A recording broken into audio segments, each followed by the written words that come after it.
नमस्कार, देख रहे हैं न्यूज़ 21 और आप सभी के साथ मैं हूं ऋतिका पांडे। स्पेशल बुलेटिन देख रहे हैं। हमारा खबरों की शुरुआत करते हैं बड़ी खबर से गुना से, जहां गुना शहर के प्रसिद्ध श्री बूढ़े बालाजी मंदिर निर्माण समिति भी नई और पुरानी कार्यकारिणी के बीच विवाद गहरा गया है। मामला इतना बढ़ गया कि अब थाने तक पहुंच चुका है। जानकारी के अनुसार 24 मई को नई कार्यकारिणी की बैठक में सर्व समिति से पंडित सुरेश शर्मा को मंदिर परिसर स्थित राम जानकी मंदिर का नया पुजारी नियुक्त किया गया है, लेकिन अगले ही दिन पुरानी कार्यकारिणी के कुछ सदस्य वहां पहुंचे और इस निर्णय का विरोध जताते हुए विवाद शुरू कर दिया। आरोप है कि पुरानी कार्यकारिणी ने नए पुजारी के साथ अभद्रता की और उन्हें मंदिर परिसर से बाहर निकाल दिया। घटना की जानकारी मिलते ही पुलिस मौके पर पहुंची और स्थिति को नियंत्रित किया है। नई कार्यकारिणी ने पुलिस के सामने वैध दस्तावेज प्रस्तुत करने की बात कही है। वहीं पुजारी सुरेश शर्मा का आरोप है कि पुरानी कार्यकारिणी लंबे समय से मंदिर की अनियमितताएं कर रही है और मनमानी निर्णय ले। हनुमान जी मंदिर के पुजारी सुंदरलाल भार्गव ने किसी भी विवाद से अनभिज्ञता जताते हुए कहा है कि उनकी नियुक्ति पुरानी कार्यकारिणी द्वारा की गई है और उनका इस विवाद से कोई लेना देना नहीं। फिलहाल पुलिस मामले की 24 तारीख को पूर्व में हमने 22 या 23 तारीख को यहाँ पर विधिवत कार्यकारिणी की मीटिंग तय की गई।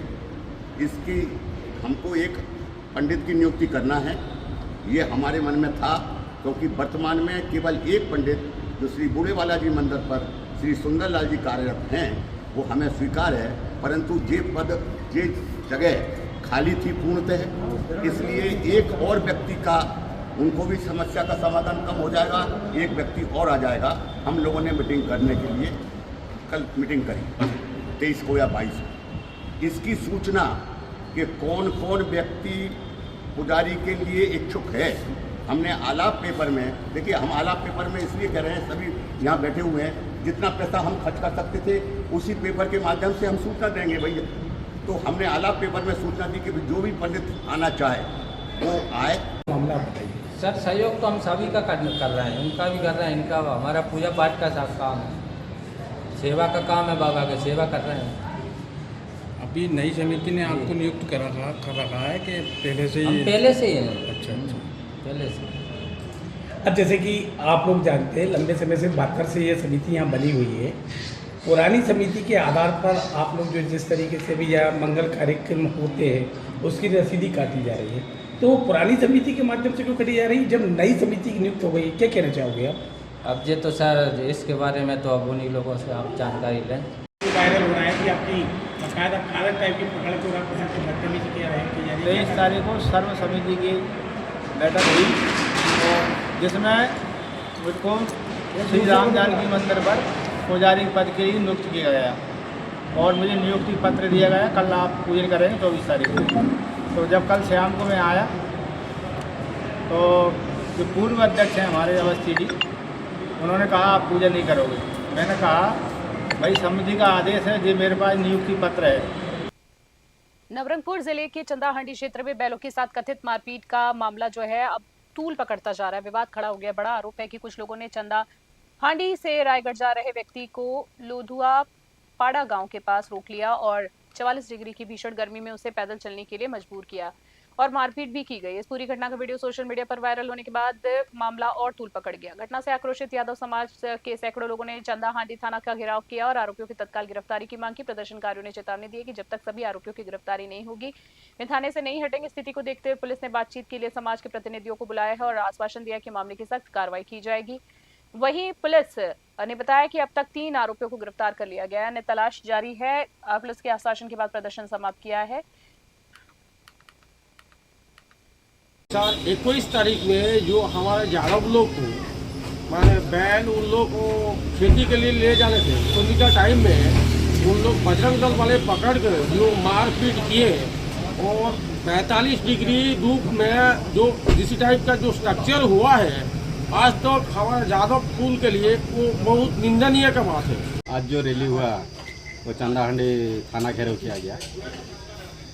जो 5 यादव लोगों को अकथनीय अमान्य भाव है, जो बजरंग दल लोगों ने उसको मारा और उसको 42 डिग्री तापमान में उसको घसाड़ा। पिछले 21 तारीख को हमारा यादव लोगों को यहाँ का बजरंग दल का कुछ कर्मकर्ताओं ने वो लोग उनका खुद का बैल चलाते रहे दही गांव से और उनका घर लेते थे। उस टाइम में तुम लोग बोझ चालान करके ले रहे हो बोल के उनको मारा पीटा किया। और भंडारा गोदिया विधान परिषद चुनाव की पृष्ठभूमि में राजनीतिक सरगर्मियां तेज हो गई है। संभावित उम्मीदवारों के नाम पर लगातार मंथन चल रहा है और इसी बीच जैकी रावलानी का नाम तेजी से उभरकर सामने आ रहा है, जिसमें राजनीतिक गलियारों में चर्चा बढ़ गई है। बताया जा रहा है कि हाल में उनकी मुख्यमंत्री देवेंद्र फडणवीस से मुलाकात के बाद समीकरण और अधिक दिलचस्प हो गए हैं। इस मुलाकात को लेकर विभिन्न राजनीतिक मायने निकाले जा रहे हैं। बता दें आपको, हालांकि आधिकारिक रूप से किसी भी पक्ष ने इसकी पुष्टि नहीं की है। इधर स्थानीय स्तर पर कार्यकर्ताओं और नेताओं के बीच संभावित उम्मीदवार को लेकर उत्सुकता बढ़ गई है। ये देखना होगा कि आगे क्या कुछ पार्टी किस नाम पर अंतिम मुहर लगाती है। भंडारा से हंसराज की रिपोर्ट।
और विक्रमशिला सेतु पर बॉर्डर रोड ऑर्गेनाइजेशन द्वारा बनाए जा रहे बेली ब्रिज निर्माण कार्य का जिलाधिकारी डॉक्टर नवल किशोर चौधरी ने निरीक्षण किया। निरीक्षण के दौरान उन्होंने 3 अलग अलग स्थलों पर चल रहे निर्माण कार्य की प्रगति का जायजा लिया। निरीक्षण के बाद मीडिया से बातचीत में जिलाधिकारी ने बताया कि बेली ब्रिज के केवल छोटी गाड़ियां ही आवागमन वहां पर संभव होगा और एक समय में केवल एक दिशा में ही वाहनों को गुजरने दिया जाएगा। इसके लिए दोनों बैरियर लगाए जाएंगे दोनों तरफ, ताकि ट्रैफिक नियंत्रित किया जा सके।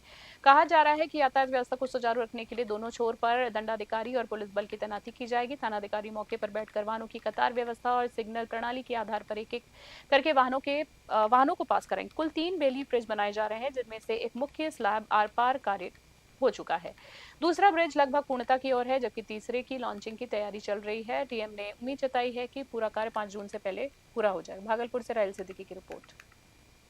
हमारे पुलिसकर्मी के लिए, मजिस्ट्रेट के लिए शेड बनवाएंगे हम लोग और वहाँ सारा अरेंजमेंट्स रखेंगे और एक लेन बना दे, क्रिएट कर दें, कम से कम 100 मीटर लंबा एक लेन क्रिएट करेंगे, ताकि जितनी भी गाड़ियाँ आएँ, एक साइड से आने वाली गाड़ी वहाँ रुकेगी, जब उनको सिग्नल मिलेगा तभी वो गाड़ी आगे जाएगी, वरना रुकी रहेगी, क्योंकि ये वन वे ट्रैफिक होगा। तीसरा है कि हमारे कर्मी काफ़ी संख्या में यहाँ डिप्यूट होंगे, तो उन कर्मियों को, चूँकि तपती धूप में ऐसे रहेंगे, बीमार नहीं पड़े, उनको लेके जो भी बेसिक सुविधाएं हैं उसको हम लोग यहाँ मुहैया कराएं। भैया। और चांचोड़ तहसील के ग्राम बमोरी में आंगनबाड़ी सहायिका की नियुक्ति को लेकर विवाद सामने आ गया है। नियुक्ति की बात करें तो नियुक्ति हुई संगीता लोधा को 2 महीने की सेवा के बाद पद से हटा दिए जाने पर उन्होंने कलेक्टर से न्याय की गुहार लगाई। पीड़िता संगीता लोधा का आरोप है कि नियुक्ति प्रक्रिया पूरी होने के बाद एक अन्य आवेदक बाद में बीपीएल राशन कार्ड बनवा लिया और नई पात्रता के आधार पर अपने अंक बढ़ावा के लिए दिया है। बता दें, इसके बाद उस महिला ने अपर कलेक्टर न्यायालय में आपत्ति दर्ज कराई, जिसके आधार पर संगीता की नियुक्ति निरस्त कर दी गई। संगीता का कहना है कि जब पूरी प्रक्रिया और चयन पहले से ही हो चुका था, तो बाद में पात्रता में बदलाव के आधार पर उनकी नियुक्ति रद्द करना अनुचित है। उन्होंने ऐसे अपने साथ अन्याय इसे बताया है और मामले की निष्पक्ष जांच की मांग की। पीड़िता ने कलेक्टर से अपनी नियुक्ति बहाल करने के प्रकरण की पुनः समीक्षा करने की अपील की। अब यह मामला प्रशासनिक जांच के दायरे में आने के बाद आगे इस पर कार्रवाई करेगा, क्या होगा निर्भर करेगा। गुड़ा से विनोद सोनी की रिपोर्ट। ये यहाँ आंगनवाड़ी में मैंने फॉर्म भरा था, उसमें सहायिका के पद पर नियुक्त हो गई थी मैं, और मैंने लगभग 2 महीने तक ये काम किया, तो इसके बाद मुझे हटा दिया गया। क्यों हटा दिया गया, क्या कारण है? ये कि तीसरे नंबर पर जिसका नाम आया था ना, उस महिला ने उसने अपर कलेक्टर की अपील की थी और फॉर्म भर जाने के बाद उन्होंने बीपीएल बनवाया था और उसके नंबर प्राप्त कर दिए उसने। बीपीएल भी? हाँ, बीपीएल से, जो कि फॉर्म भरने के बाद बनवाया था नया बीपीएल। और अगली खबर, भागलपुर में देर रात आए भीषण तूफान ने जिले में भारी तबाही मचा दी है। तेज आंधी और तूफानी हवाओं से जनजीवन पूरी तरीके से अस्त व्यस्त हो गया है। कई इलाकों में सैकड़ों विशाल पेड़ उखड़कर सड़कों पर, घरों पर गिर गए, जिससे करोड़ों रुपए के नुकसान की आशंका जताई जा रही है। भागलपुर के खंजरपुर क्षेत्र में झोपड़पट्टी में एक विशाल पेड़ गिरने से नकुल यादव की मौके पर ही मृत्यु हो गई, जबकि उसके 2 बच्चे गंभीर रूप से घायल हो गए, जिन्हें मायागंज अस्पताल में भर्ती कराया गया। हादसे के बाद पूरे इलाके में दहशत का माहौल है। तूफान के कारण कई स्थानों पर बिजली के खंभे टूट गए हैं, तारे टूट गए हैं, जिससे शहर में कई हिस्सों में ब्लैकआउट की स्थिति बनी है। गोडहट्टा चौक, अमरपुर, सरदारपुरा, हबीबपुर और दरियापुर सहित कई मार्गों पर पेड़ गिरने से यातायात बाधित हुआ है। जिला कलेक्टर डॉक्टर नवल किशोर चौधरी ने बताया कि तूफान से अधिक प्रभाव बारारी क्षेत्र में रहा है, जब बड़ी संख्या में पेड़ और बिजली लाइनें क्षतिग्रस्त हुई। भागलपुर से रायल सिद्दीकी की रिपोर्ट। लाइव का कल रात को काफ़ी तेज़ तूफान आया था, जिसमें कि साइक्लोन का जो सेंटर पॉइंट है हमारा बरारी था, और बरारी से लेकर सबौर तक काफ़ी लंबे एरिया से सेंटर पॉइंट गुजरा है, जिसके कारण से सैकड़ों की संख्या में पेड़ पौधे डैमेज हुए और बिजली के तार पे गिर गया। हमारी पूरी टीम रात से ही लगी हुई है, जस्ट साइक्लोन जैसे ही पास किया रात को 12:15, उसके बाद से लगी हुई है। कई जगहों का इसमें ग्रिड स्टार्ट कर दिया गया है और कई जगहों का ग्रिड जो नहीं हुआ है धीरे धीरे करके हम लोग स्टार्ट कर रहे हैं। खास करके शहर में नाथनगर है और एक और ग्रिड है स्टार्ट हो गया है, और जो बरारी ग्रिड है वो जस्ट स्टार्ट होने वाला है, और सभी ग्रिड को 3 घंटे के अंदर में स्टार्ट कर दिया गया है। कल रात को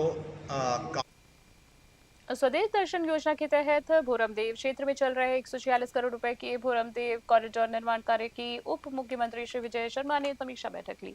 बैठक में भोरमदेव स्थित सर्किट हाउस में आयोजित की गई जो है बैठक, उसमें पर्यटन विभाग के एमडी विवेकाचार्य सहित संबंधित अधिकारी, इंजीनियर्स, निर्माण एजेंसियों के प्रतिनिधि मौजूद रहे। आपको बता देना चाहेंगे, बैठक से पहले उप मुख्यमंत्री ने पूरे परियोजना क्षेत्र का निरीक्षण किया और मंदिर परिसर, प्रवेश द्वार, संग्रहालय, सरोवर, सौंदर्यीकरण सहित विभिन्न निर्माण कार्यों की प्रगति का जायजा लिया। इसके बाद उन्होंने परियोजना की विस्तृत समीक्षा करते हुए कार्यों को गति देने की बात कही। वहीं आपको बता देना चाहेंगे कि इस मजबूत, टिकाऊ और मानक अनुसार होने चाहिए, ऐसा उनका कहना रहा है। उन्होंने कहा है कि किसी भी स्थिति में गुणवत्ता से समझौता स्वीकार नहीं होगा और कार्य निर्धारित समय सीमा पर पूरा होना चाहिए। अधिकारियों को नियमित फील्ड विजिट और साप्ताहिक मॉनिटरिंग करने की भी बात उन्होंने कही है। समस्याओं का तत्काल समाधान किया जाए। समीक्षा के दौरान मंदिर परिसर, मंडवा महल, छेरकी महल, रामछुआ और सारोदा डैम से जुड़े कार्यों की समीक्षा हुई। रायपुर से ब्यूरो रिपोर्ट।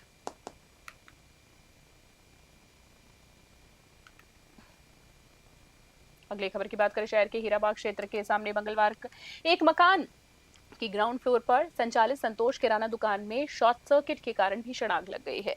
आग इतनी तेजी से फैली कि दुकान में रखा लाखों रुपए का सामान पूरी तरीके से जलकर खाक हो गया। घटना के समय दुकान मालिक सुनील साहू का परिवार ईसागढ़ के कार्यक्रम में गया हुआ था, जिससे किसी भी प्रकार की जनहानि नहीं हुई। हालांकि आग लगते ही आसपास के लोगों में अफरा तफरी जरूर मच गई। स्थानीय लोगों ने तत्परता दिखाते हुए पानी डालकर आग पर काबू पाया है और रोक लिया आग को। इस दौरान नगरपालिका की दमकल विभाग की कार्यप्रणाली पे भी बड़ी सवाल उठ गए। प्रत्यक्षदर्शियों को आरोप की सूचना देने के बाद करीबन आधे घंटे बाद फायर ब्रिगेड मौके पर पहुंची है और आग बुझाने में देरी हुई। नगरपालिका अधिकारियों ने इन आरोपों को खारिज कर दिया है और सूचना मिलते उनका कहना है कि 5 मिनट के भीतर दमकल टीम मौके पर पहुंची थी। फिलहाल आग लगने के कारणों की जांच हो रही है। गुना से विनोद सोनी की रिपोर्ट। हुई है वो क्या घटना हुई है? सर मेरी ये संतोष किराना दुकान है। मैं अपनी दीदी की जो शांत हो गई थी, उनकी 13 में ईसागढ़ गया था। मेरे को 12:30 बजे लगभग मेरे को मेरे दुकानदार पड़ोसियों से पता चला कि आपकी दुकान में धुआं निकल रहा है। तो मैंने उन्होंने कहा कि आप तो एक काम करिए, धुआं निकल रहा है देखिए कि आप तो ताला तोड़कर उसमें क्या हुआ है। उन्होंने मेरे ताला तोड़ा, उन्होंने कहा कि आपकी दुकान में आग लग गई है।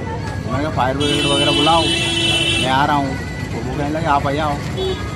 लगभग 15 लाख के लगभग नुकसान हुआ हुई है वो क्या घटना हुई है? सर मेरी ये संतोष किराना दुकान है। मैं अपनी दीदी। और अगली खबर की बात कर लेते हैं। कटरा थाना परिसर में बकरीद पर्व को लेकर शांति समिति की बैठक आयोजित की गई। बैठक की अध्यक्षता थाना अध्यक्ष मनीष कुमार और लेडी सिंघम दरोगा रानी कुमारी ने की है। इससे क्षेत्र के जनप्रतिनिधि, बुद्धिजीवी, समाज सेवी और विभिन्न समुदाय के लोगों ने इसमें भाग लिया। बैठक के दौरान थाना अध्यक्ष मनीष कुमार और दरोगा रानी कुमारी ने लोगों से अपील की कि बकरीद का पर्व आपसी भाईचारे, सौहार्द, शांतिपूर्ण तरीके से मनाएं। उन्होंने कहा किसी प्रकार की अफवाहों पर बिल्कुल भी ध्यान न दें। सोशल मीडिया भ्रामक संदेशा जो फैलाया जाता है सोशल मीडिया पर भ्रामक संदेश, उससे दूर दूर बचे। अधिकारियों ने बताया कि प्रशासन की ओर से सुरक्षा के कड़े इंतजाम किए गए हैं। तैनाती पुलिस की गई है। साफ सफाई व्यवस्था, यातायात सुचारू रखने की, कानून व्यवस्था बनाए रखने की विशेष इस पूरे मामले में जोर दिया जा रहा है। थाना अध्यक्ष ने स्पष्ट कहा है कि पर्व के दौरान किसी भी प्रकार की खलल डालने या माहौल बिगाड़ने वाले तत्वों के खिलाफ सख्ती से कार्रवाई की जाएगी और किसी भी सूरत में बख्शा नहीं जाएगा। मुजफ्फरपुर से सत्यम शर्मा की विशेष रिपोर्ट।